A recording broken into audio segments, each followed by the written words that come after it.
Intimate Judaism deals with sensitive topics and uses explicit language. Listener discretion is advised.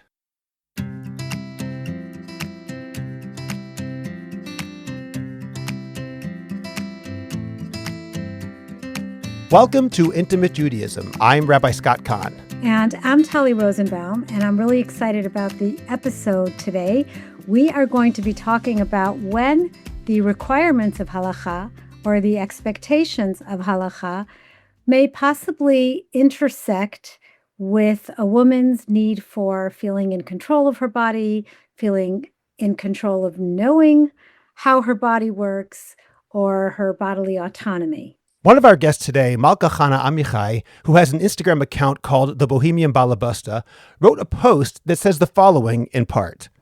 There are times when a woman may be instructed by a halachic authority not to look at toilet paper or underwear, in very specific situations based on her individual halachic reality. But teaching women, as a foundational approach, to simply turn a blind eye, never notice, and disconnect from what's happening in their bodies, that's a problem. Taharat HaMishpacha was never meant to keep women dissociated, unaware, or in the dark about their own physiology. When women are taught, just don't look, as a blanket rule, they lose the ability to understand their cycles, notice normal versus abnormal changes, recognize potential medical or fertility issues, and build halachic discernment instead of fear. Something as simple as how soon after urinating one wipes can dramatically change a halachic situation. These nuances matter. Women deserve to know them. Awareness is not the enemy of halacha. Ignorance is. This can obviously create, potentially, though not necessarily, a major contradiction between what many women are being told by their halachic authorities and what's medically wise. So today, with our guest Malka Chana and Yoetzet Halacha, Lisa Septimus, we're going to navigate this together, and we'll get to that in just a moment. First, check out the website intimatejudaism.com for the full podcast archive, show notes, a free men's mikvah checklist, and more. Please subscribe to Intimate Judaism wherever you get your podcasts, rate and review, and leave a comment. We're also working on additional projects so that Intimate Judaism can expand our reach further. Tell people about Intimate Judaism and share the podcast so that we can continue to grow our audience. In fact, our last episode was our biggest ever. So thank you very much, and let's continue this growth. Make sure to check out the Intimate Judaism community on Facebook. The Intimate Judaism community is a safe space where we can discuss intimacy and healthy sexuality in the context of Jewish family life. An extension of this podcast, we address challenges and candidly offer solutions while remaining firmly within the bounds of Torah and halacha. Those who prefer to do so may post anonymously. So go there today and join the community. We include a link in the description of this podcast. And finally, we're almost done preparing our major new initiative, an Intimate Judaism miniseries for young people entitled Intimacy and Sexuality for Emerging Adults. It's geared towards teenagers and young adults aged 18 and up, and it's coming soon. Look for further announcements on the Intimate Judaism website, as well as on the Intimate Judaism community. Now let me introduce our guests. Lisa Septimus is the Yoetzet Halacha of the Five Towns and in Scarsdale. She answers over 1,000 Taharat HaMishpacha questions a year and also gives shiurim on a variety of topics. In collaboration with Nishmat, she is the host of the podcast Dear Yoetzet. She teaches women in halacha and Talmud at North Shore Hebrew Academy High School in Great Neck, New York, where she also serves as the director of student life. She played an active role as Rebbitzin at the Young Israel of North Woodmere and at the Riverdale Jewish Center for more than 20 years, and was integrally involved with adult education and youth programming. She and her husband, Rabbi Dr. Yehuda Septimus, are the parents of 4 children. Malka Chana Amichai is a women's educator, author, and speaker, specializing in female body literacy, cycle awareness, and sacred sexuality. Through her courses, workshops, and digital programs, she guides women navigating menstruation, mikvah, marriage, motherhood, and the evolving stages of the female life cycle. She's the author of My Mommy's Moontime, a children's book that gently normalizes menstruation for young families. She has developed multiple educational offerings focused on reducing shame, increasing body literacy, and equipping women with practical tools for healthy communication and intimate relationships. Her work integrates traditional values with nervous system awareness and emotional regulation. She lives in Israel with her husband and 5 children. Malka, Chana, and Lisa, welcome to Intimate Judaism. Thank you for having me. Thank you for having me as well. I was scrolling through Instagram and I saw Malka Chana's post. It really spoke to me. I remember, because it's a while ago, I've graduated from this stuff, as I'm sure you all figured, but I remember that feeling of being told not to look, not to check, and kind of feeling like, well, I want to look, I want to check, I want to know what's going on with my body, but also knowing that it's a trap. If you look, you're going to be in Niddahville and you don't want to be there. So it spoke to me that young women are actually talking about it and saying, wait a second, these halachic guidelines shouldn't interfere with your sense of knowing about your body. So I'm going to start with you, Malka, because you put the post in there. And I was wondering if you could talk a little bit more about why you posted this, about what kind of your approach is to being able to stay very connected to yourself physically and also listen to those guidelines of not looking, not checking, not seeing. How does that work? Sure. So I work with a lot of kalot with young brides. And then one of the other courses I offer is called the Mikvah Reset, which is a refresher course for married women. My favorite course to teach is teaching the married women because they have the experience of having learned when they were younger. And then with time and experience and all these she'elot that they're asking in certain spotting situations, they're now coming to the material with totally different eyes. So where this post came from was mostly from the experienced married women that I work with, seeing that this is something that they are all holding so much, that maybe in their younger years they were told not to look, and now they're mothers and they've had babies and they want to know what's going on with their body and they want to notice how their body is changing and they want to be holding by halacha in the way that they were taught. But now that there's so many questions that come out within the gray area that they weren't provided with in the beginning. So the question here is, specifically you said, to be able to stay within the halachic guidelines. I actually find that when someone learns the halachic guidelines, and Lisa, I'm sure you would totally elaborate on this, the more someone knows the halachic guidelines in depth, the more you actually are invited to understand your body more. I think that very often on the pshat level of just don't look is almost a more watered down version of halacha. When someone is taught the halachot on an intensive level, they're taught how to navigate. If you see XYZ, how to handle it. So I find that there's this clash that the more I learn halacha, the more stark or the more disassociated I'm going to be with my body. But I find it's actually the opposite. So this post came from a place of trying to spread light to that concept of go deeper. It will set you freer. It will help you get to know your body more. It will help you feel more confident with your halachic practice. Okay, thanks. So I'm going to turn to you, Lisa. I'd love your comments on that. You're the halachic expert here. You're the yoetzet. So it's okay to look. You should look and then determine for yourself what you're seeing, or you tell people not to look, or it depends on the woman. If she's somebody who's connected to her body, she can look, but somebody who's not is better off not looking. What's your take on this? Okay. Lots of good questions, and also unpacking why there's so much confusion in this area. I definitely relate to what Malka Chana said in terms of loving to teach her mikvah reset class and talk to already married women, because these types of questions are of what women see or don't see when they go to the bathroom are the most common questions that I get as a yoetzet halacha, and that I assume most women, most yoetzot get.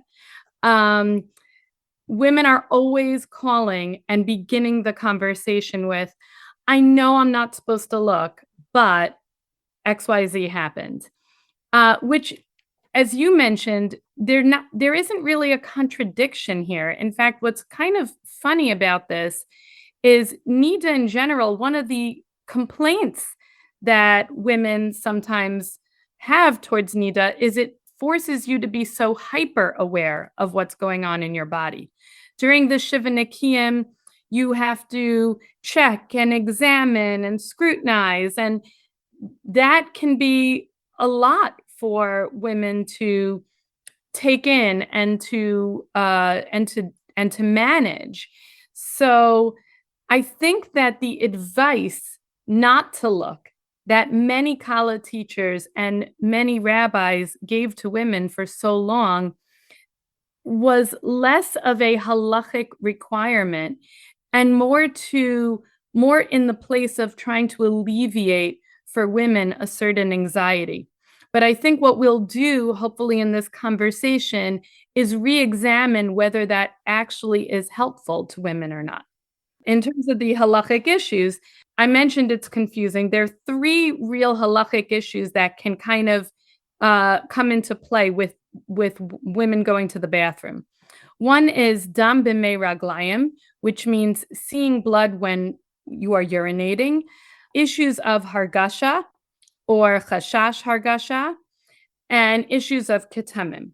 So dam b'mei raglayim is from a sugya in the Gemara niddah nuntet amud bet, and it's a very confusing halachic scenario where there's a machloket in the Mishnah about whether a woman, when she sees blood as she's urinating, whether she's tmeya and tahora.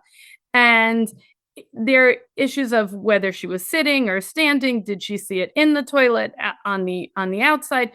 And without getting into all the complications now, we definitely paskin lakula. We paskin like Rabbi Yossi that she is tahora. But even exactly what that means practically is a matter of a lot of dispute. Another main issue is the issue of hargasha.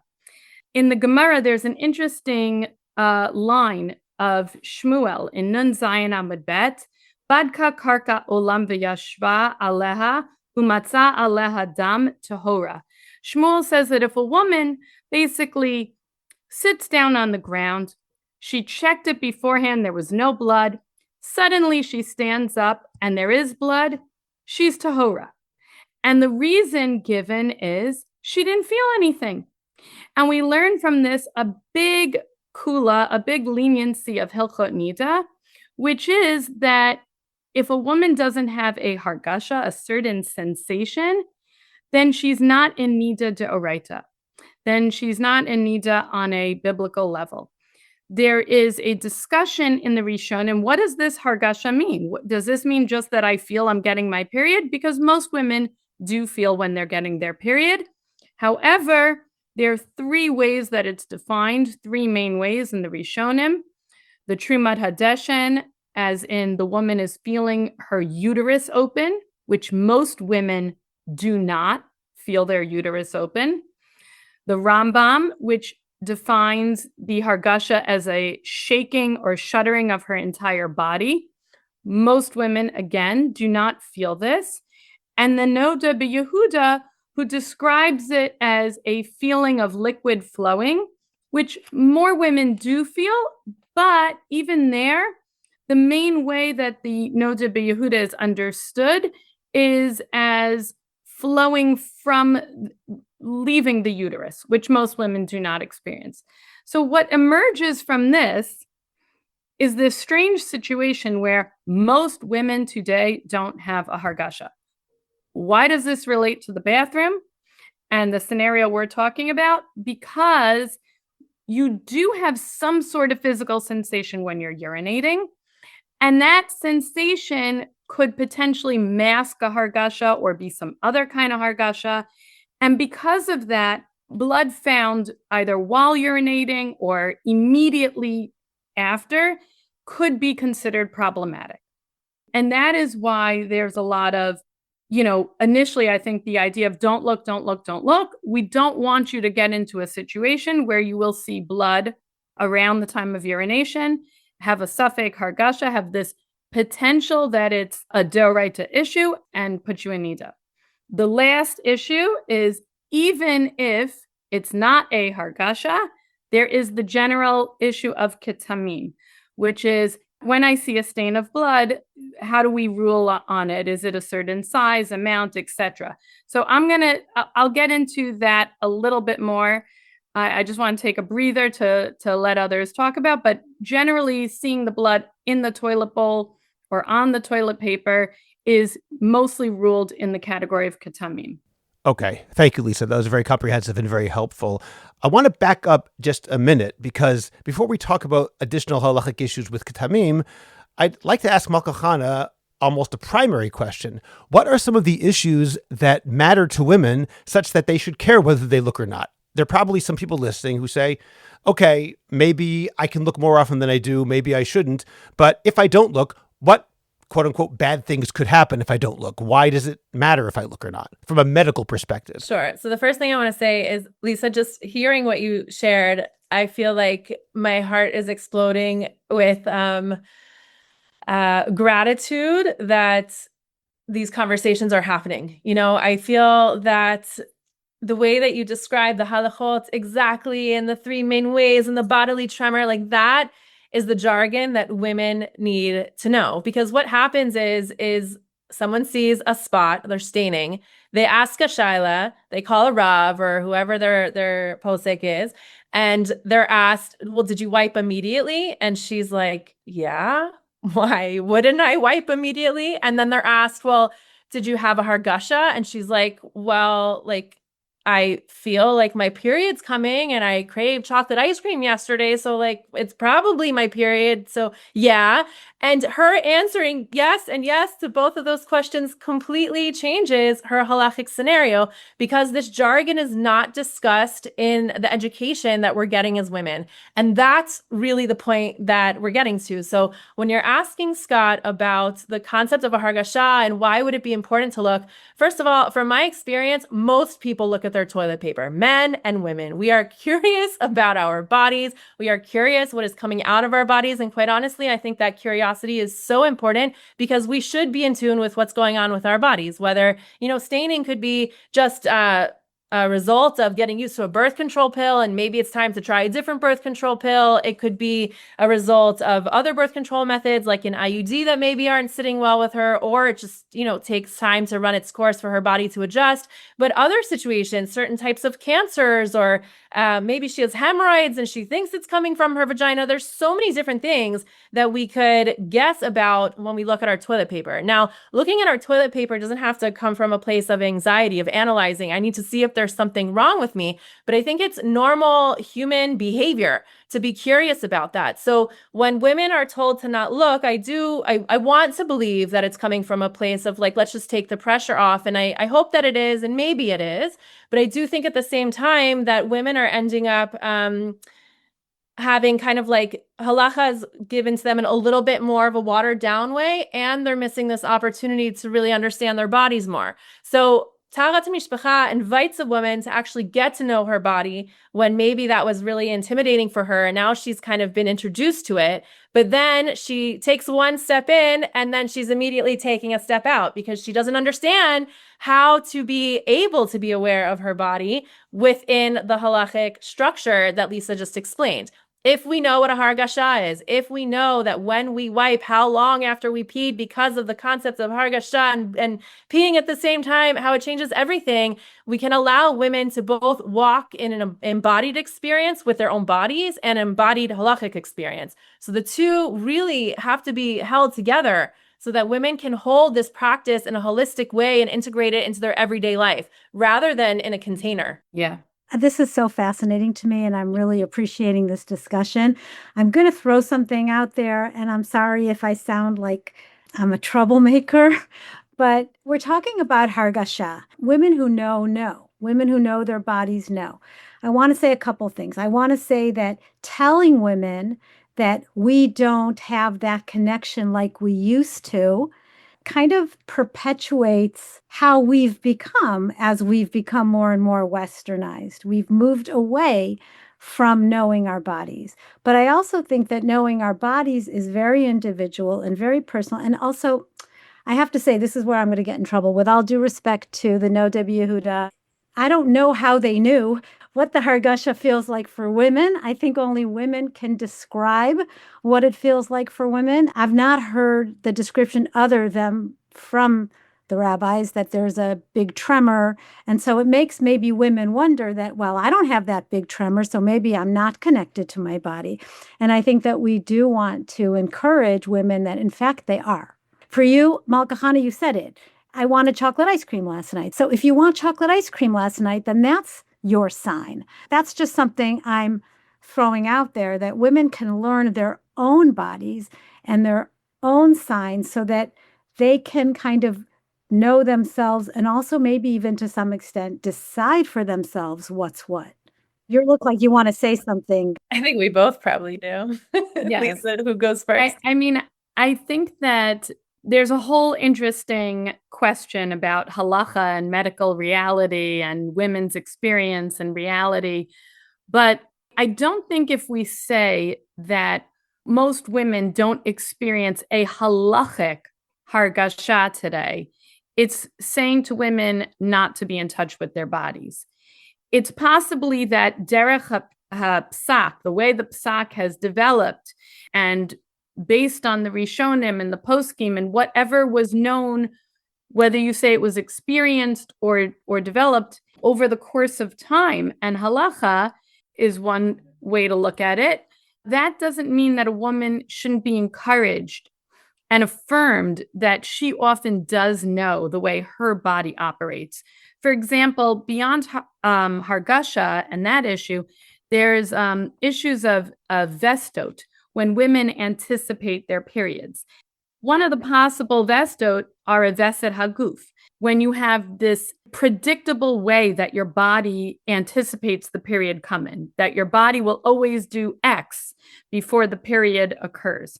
Now, many women know their bodies and they know when they're going to menstruate. And they could say, I have a veset haguf because I 100% know when my period is coming. And they should be, they should definitely understand that. And that is valuable. That's valuable for their relationship with their body, their medical knowledge, etc. And in some cases, it does line up with the halacha and it may qualify as a veset haguf.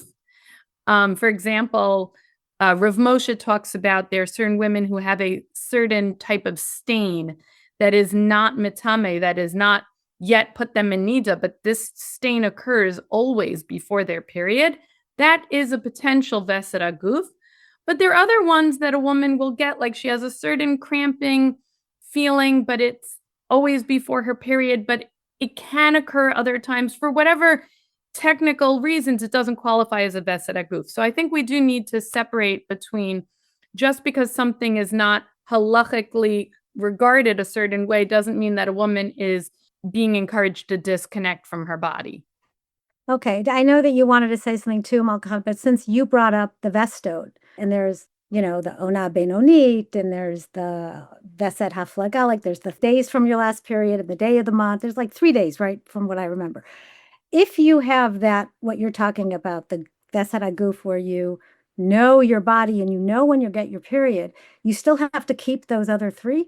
Not if you have a veset haguf. If you have a veset kavua, which means what would qualify halachically as a very predictable method that your body produces of when you're going to get your period, when you're going to bleed, and it has occurred 3 times in a row, then you would not need to observe the other vestot. I do remember that now. And so this is a good example of you can be kind of trusted to know your body. Those other vestot are there to kind of protect you from situations where if you're not that predictive around your body, and you can still touch, you just can't have intercourse, from what I remember. It seems like a long time ago. Okay, thanks. Okay, Malka Chana. You're giving the refresher here. Yeah, I'm getting the refresher. Okay, so Malka Chana, what are your thoughts about what I said? Okay, so a couple of things to say. I hear what you're saying about the hargashot, that there could be this sense of potential shame or telling women that someone else knows their body better than them. But I have a couple of things to say about it. I think specifically with hargashot, I think it's very empowering in a sense to realize that we are disconnected from our bodies. I think that is something that our generation really needs to internalize, that in the time that all of these laws were created, women were living cyclically. They were outside, they were in the sun, they were with the moon, they were more in tune with their bodies and more in tune with nature. That is not happening today. Women are using apps to know when they're ovulating. They don't know how their cervical mucus is changing. We say it's day because I turned on all the lights. We are not connected to nature in the same way. Therefore, we cannot be connected to our bodies in the same way, not because someone else knows it better, but because we are out of sync. Our circadian rhythm, we're totally out of whack here. And on top of that, what's happening in our society today is our society lives in a very masculine pace, which is on a 24-hour cycle, that women are expected to wake up in the morning and have the same energy every day and then go to bed at night and do the same thing again. And we do not work that way as women. As women, we work in a cyclical cycle, monthly, more or less. And we work in the cycle of taharat mishpacha. Taharat mishpacha is actually the perfect structure to invite a woman back to living cyclically. The time that she's in niddah, she's not outwardly engaged with a lot of people naturally because energetically, that's not what she wants. She's turned inward. She's doing inner work. She's literally doing internal checks, physical internal checks, but spiritual and psychological internal checks during that time that are helping our female energy of this world help us to tap back into that femininity. So from the aspect of hargashot being kind of more maybe like an insult that we don't feel them anymore, I think it's actually a wake-up call that we need to have. So there's that piece. So I love in my classes that a lot of the people that tend to learn with me, I would say we're all troublemakers. That's why they're choosing to learn with me. They want to ask these questions. So the exact question you asked comes up all the time. And I think that specifically with, doesn't she know her body and her cravings and when her period is? Yes, absolutely. But I also feel that generally speaking, as women, we're very much overthinkers. We think that we know what's coming and this is my intuition, but it's actually my anxiety. And I find that the halachot actually being created by men, that's very, very literal. And there's like, if it checks out, it checks out. Don't overthink it. I think it actually keeps us out of niddah way more than if we were going based on, oh, I had a pimple here yesterday and I felt like this. The example I like to give when I'm teaching this to my students is, if I have a child and I feel like he's getting sick, I can tell by the smell of his breath and the glassiness in his eyes and the way he, the lunchbox that came home that wasn't fully eaten. I can just feel that he's getting sick. And I say to my husband, I'm like, look, I think he's getting sick. He's going to be home tomorrow. And what does my husband say? Does he have a fever? No. So then he's not sick. Great. He's going to school. Like that's how the halachot work too. If it was all up to our feelings, I think women would put themselves in niddah all the time. That's really, really what I find and feel. And so I think the halachot help us, invite us back to our femininity, invite us into ourselves, but we need the education to know how to get invited back into our bodies in a way that doesn't put us into need all the time, and to use these halachot, yes, created by men, to lean on so that we're not in need all the time. Because no one wants to be in need all the time. I wouldn't say it's niddah jail, but no one wants to be in niddah. So these structures allow us to have so unless much they more do, space. and then that's a whole other podcast. And there are other problems. Right, then they need to come to you. So that's what I would add. Fascinating the way you describe that. And I really like what you said about getting back in touch or realizing how out of touch we are. I want to add one point, and perhaps it's controversial. I don't think so. In fact, Lisa, I'd like to ask you if you agree or disagree with me, because perhaps you do disagree. But my understanding in general of medical halacha, or even any aspect of science and halacha, is that sometimes we actually have to make a bit of a break, that it's not entirely the same system. There is an element of the way that halacha views the human body, which may not be in accord with the way that a doctor in 2026 would describe the human body. Or to use a much simpler example, perhaps, the way that we talk about hilchot kashrut and a bliyah, the idea that a pot can absorb the flavor of something cooked into it.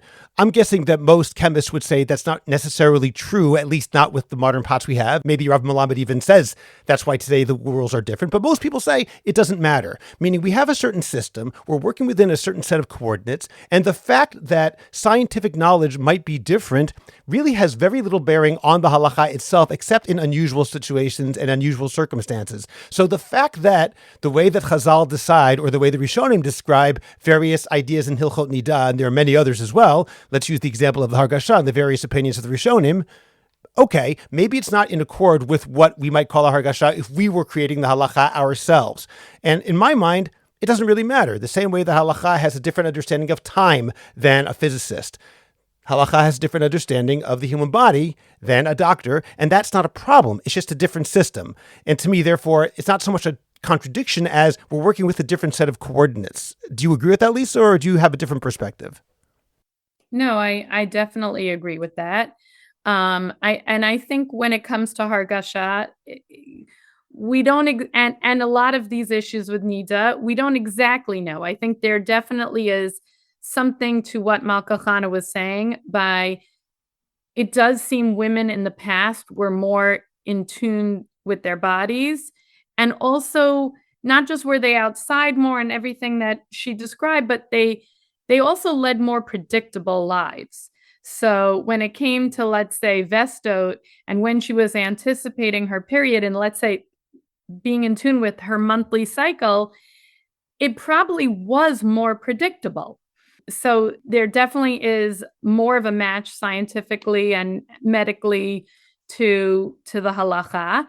But like Rabbi Khan mentioned, like Scott said, they don't have to always align. Even when they don't, both are true. We can acknowledge the truth in medicine and what we learn now and what we experience now, and it doesn't impact our respect, reverence, and application of the halacha. I do want to return to one halachic point about women seeing after urinating, seeing in the bathroom. So first of all, women were told often don't look, or if they were going to look, they were also told wait 15 seconds before you wipe. That is still the official advice, 10 to 15 seconds of many poskim, including Rav Berstein from Machon Pua and others. But many poskim, including the Nishmat poskim, say as long as there really is a few seconds lapse of time between when a woman finishes urinating and when a woman wipes or looks down at the toilet bowl or whatever she's going to see, then whatever she sees, if there is any blood found, it can be regarded as a ketem. It can be regarded in the rules of staining. And in terms of the rules of staining, which means, by the way, it's the rules of staining. We don't have to worry about the hargasha piece. And in terms of the rules of staining, we generally are makil on what you see in the bathroom. We regard toilet paper as not mekabel tuma, not susceptible to becoming tameh or making a woman in niddah. We regard the toilet bowl that way. And we regard the toilet water, according to Rabbi Sobolovsky and others, as also not mekabel tuma and connected to the toilet bowl.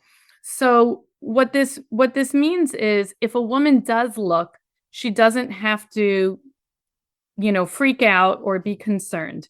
And I'm really grateful that so many poskim kind of have moved towards as long as there's a couple of seconds in between the woman finishing urinating and the wiping or the looking, to be able to rely on that psak, because it really mimics then a woman's experience. Most women, just typical to going to the bathroom, they finish going to the bathroom and then they wipe.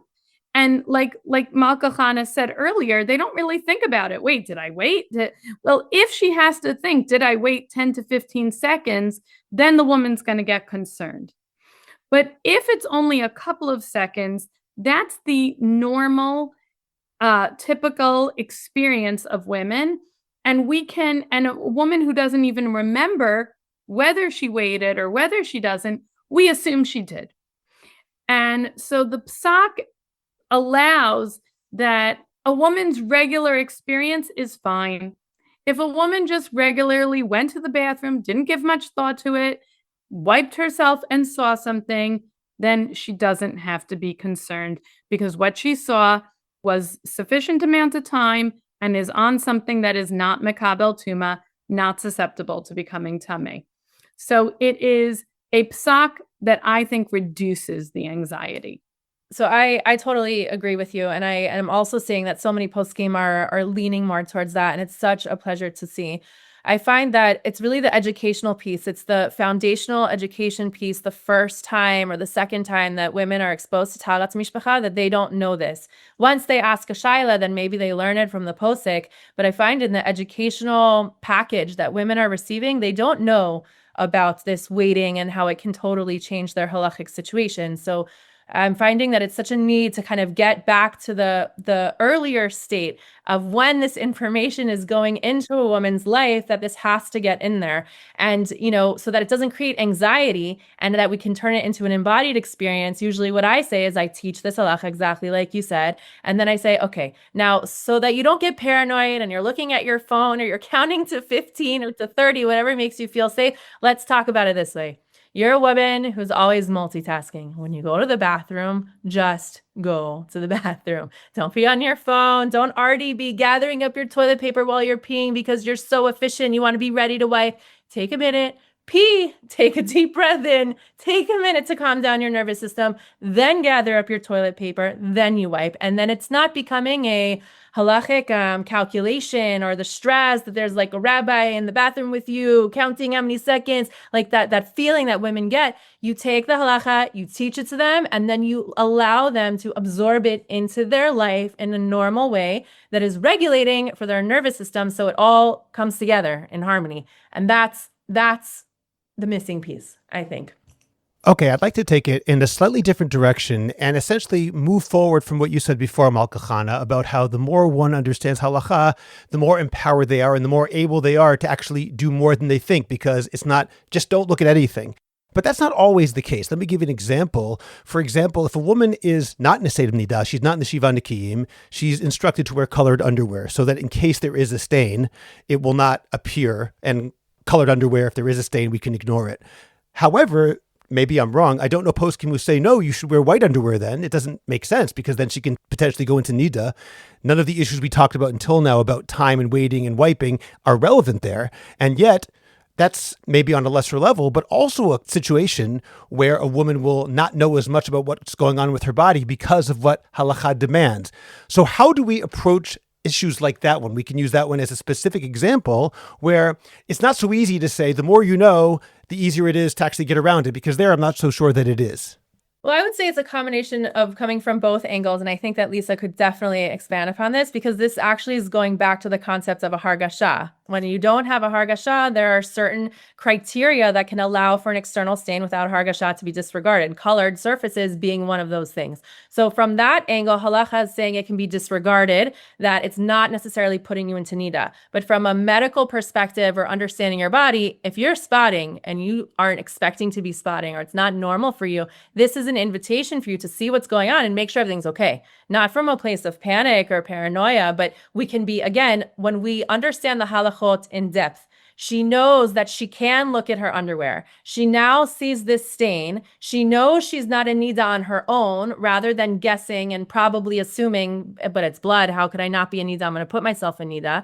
The intensive level of understanding halachot sets her free halachically, and she still can be in charge of being aware of what's going on with her body and seek medical attention or ask for help in that situation. So expanding the halachot is really also allowing for all of those things to be held at once. And she's in the driver's seat of that. She's in the driver's seat of that. She already knows her halachic situation because she's aware of those halachot. She can always refer out for help. And she now says, okay, I'm not in niddah and I want to know what's going on with my body. This is my body. I'm the first line of defense here. I'm going to consult with someone.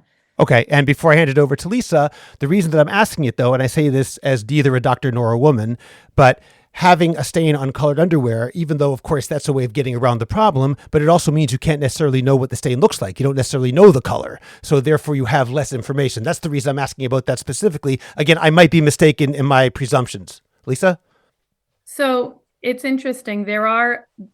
Just like there are a lot of women who were taught, don't look when you go to the bathroom, there were a lot of women who were taught, when you're not in your Shiva Nikiyim, wear black underwear. Now, if you were taught wear black underwear, then your assumption, Scott, would be correct. That's pretty much because it's hard to see what's coming out of your body and what's going on. And there's sort of like a, I don't want to know attitude with black.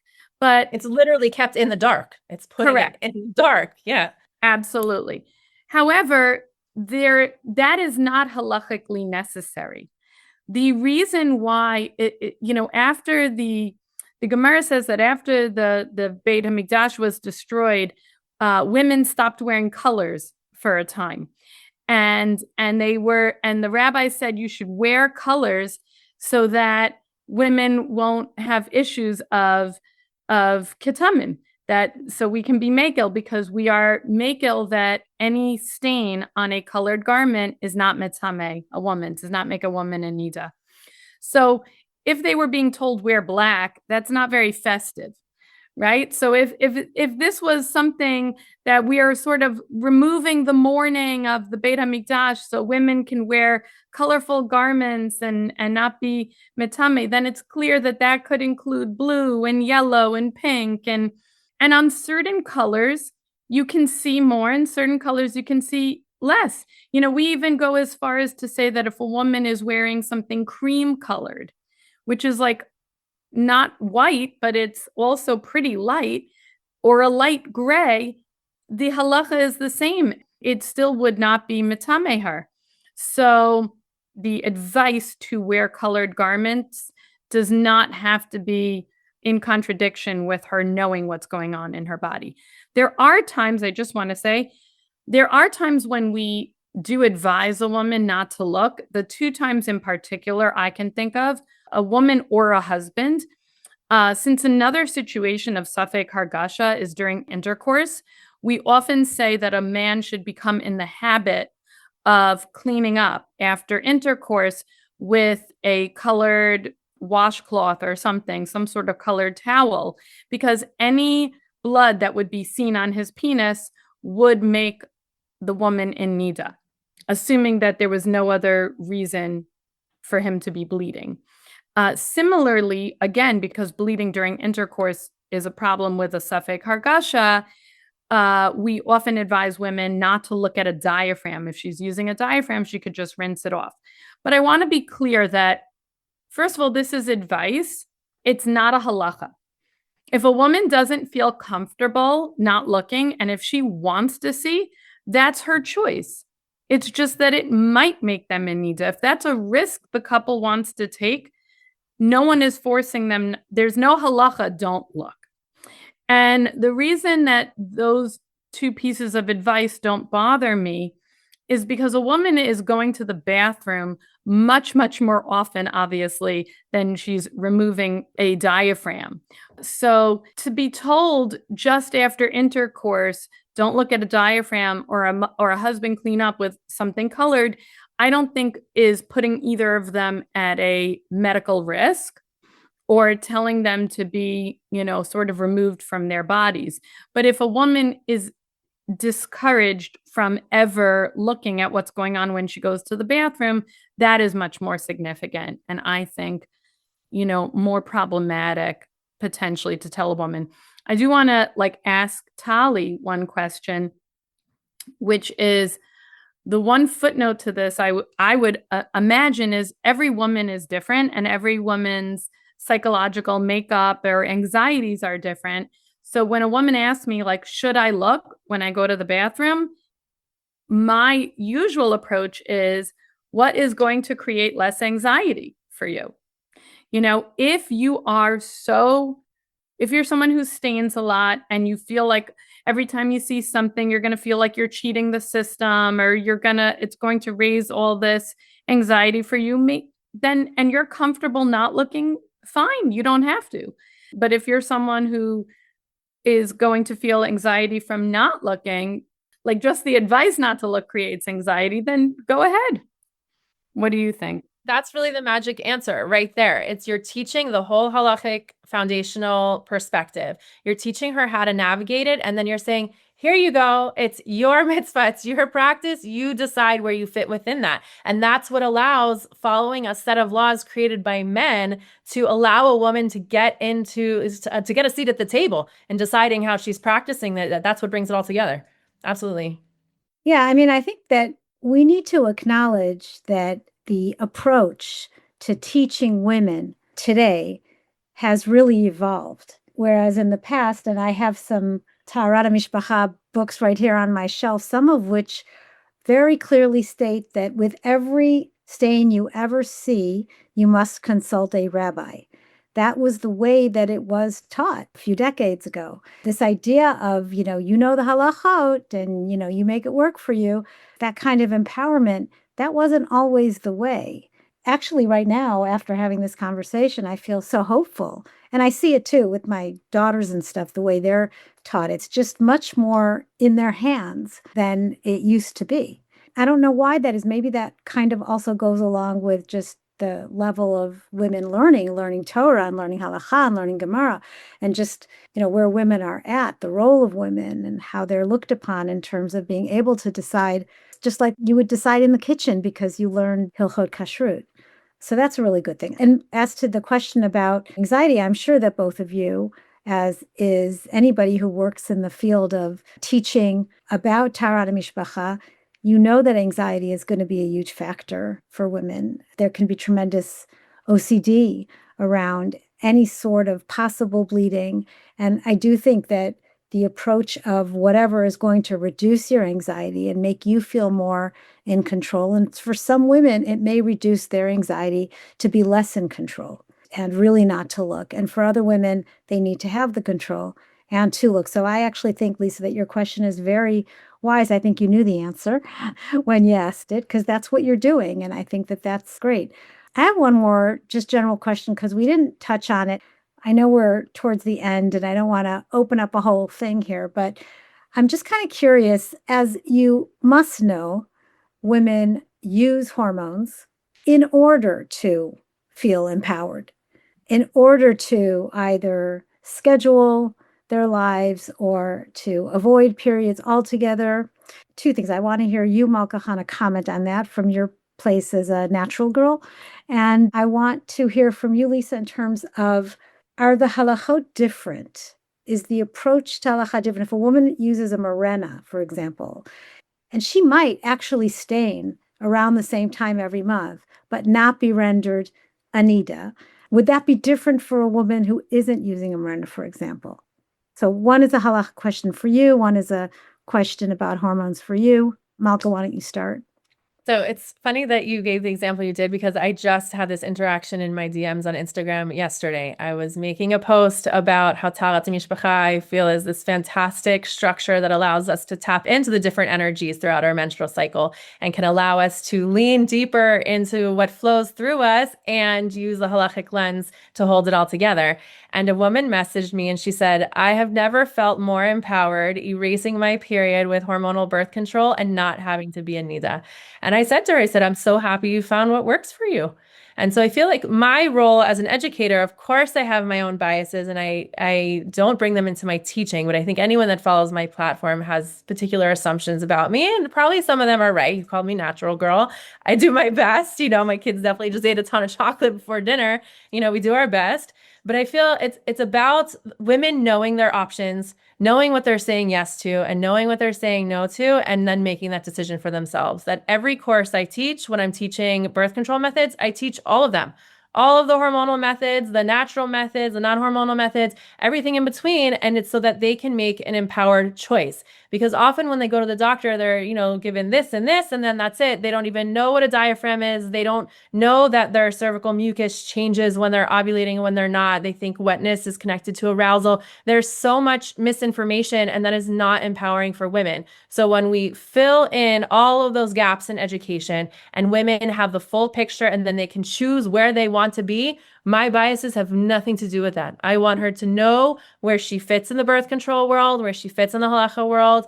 If she's happy with what she's doing and that makes her empowered, then fantastic. I did my job. I helped her find her voice within the world of women's health and halachot. Great. Thank you. I think very well said. And the same way, there are a lot of women who were lacking halachic knowledge. And then they have all these questions. I find that there are a lot of women lacking medical knowledge. I think you are more empowered if you can make those choices. And sometimes women start a pill or they start the Mirena. They don't even understand fully the way it works, what some of the side effects are, medical side effects, halachic ones, etc. So the more information that we can give women, and I think there's a lot more. That's one of the good things about social media, actually, is It is spreading a lot more information and giving people more access, which is great. In terms of that halachic piece, if I understood your question correctly, a woman who's not on hormones likely is going to get her menstrual cycle, which will put her in niddah. Most women will get a full flow if they're not on hormones. If they are on Mirena or if they're on any sort of like low estrogen pill, there is the potential that it kind of keeps your uterine lining very thin. So many women, they may spot and they may have occasional bleeding, but they won't necessarily get a full flow every month. Most post-scheme agree that if a woman is not getting a flow, that if she's just having minimal staining, like a little bit here, a little bit there, when she goes to the bathroom or when she looks down at her underwear, then it will not make her in niddah. And there are some women that's a big factor for them. They will choose these birth controls, like Malka Chana said, in order to avoid becoming in niddah. It's not a guarantee. Some women go on the Mirena and they do get a full flow. And there are certain post-scheme, like if you have a specific post-ache, you want to ask, because there are a couple who say that if you bleed monthly on the Mirena, even if it's a much lower amount, almost more like staining, but if it's very regular and it happens at the exact same time each month, that would put you in niddah. That's not the way the Nishmat post-scheme paskin, but it is good to be aware of. Now we have to rename this to Don't Ask, Don't Tell. So, Lisa, as a final question, I'm really throwing it out to both of you right now. I want to follow up with what you just said in terms of how now it's so important, as it always is, that a woman understands the medical knowledge and the medical reality as much as understanding the halachic reality, which leads to one of the great advances of our time. We've been talking about the fact that, Lisa, you exemplify this as a Yoetzet halacha, that now women are involved in the halachic process, such a welcome and crucial aspect of the halachic reality today. A second one is that I believe, at least in some corners, more rabbis and more Yoetzet halacha, more halachic advisors in general, have greater understanding of medical and psychological issues. As an example, Rav Yoni Rosenzweig, who has been on this podcast, started an organization, Maglei Nefesh, that deals with mental health and halacha. So for people listening, for whom this all resonates, and they want to ask somebody, whether it's a Yoetzet halacha or a rabbi, but they want to make sure that that person has the requisite knowledge, not just of Shulchan Aruch and the Ramah, but also of the medical realities so that they can be well-versed in this. What advice would you give to somebody? How do you choose a posek or even just someone to ask these questions to? And what kind of questions should a person ask when deciding to whom to address these questions? That's a good question. First of all, just to plug a little bit for Yoatzot and for Nishmat, one of the most amazing things that Nishmat does and has done recently, they always trained Yoatzot in some medical, psychological training during the 2 years that you study to be a Yoetzet halacha and in yearly professional development. But now we also have a WhatsApp where we are on a group with medical professionals, so that any question we get that we don't feel knowledgeable enough in and we don't understand the medical knowledge, we can ask any time of day. And these medical professionals are employed by Nishmat in order to be there for us, to be a constant resource, which is really wonderful. Okay, but besides Yoatzot halacha, first of all, if you're choosing a real posek, you hopefully know that person well. And it's someone who kind of represents your worldview and is broad, not only in the expanse of their halachic knowledge, but also in who they talk to in terms of professionals of any kind, business, psychological, medical, whatever areas intersect with halacha. And if you're not sure, I think that when we are asking halachic questions, we should do a good job of advocating for ourselves. So if we are coming and there is a psychological component, then we should say to the Rav that we're asking, I think there is a psychological issue here.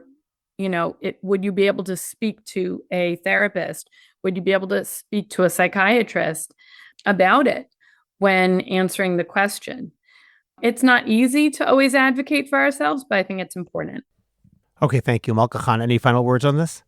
I would just make a small plug for Nishmat's book, Nishmat Habayit, which I think is a fabulous book.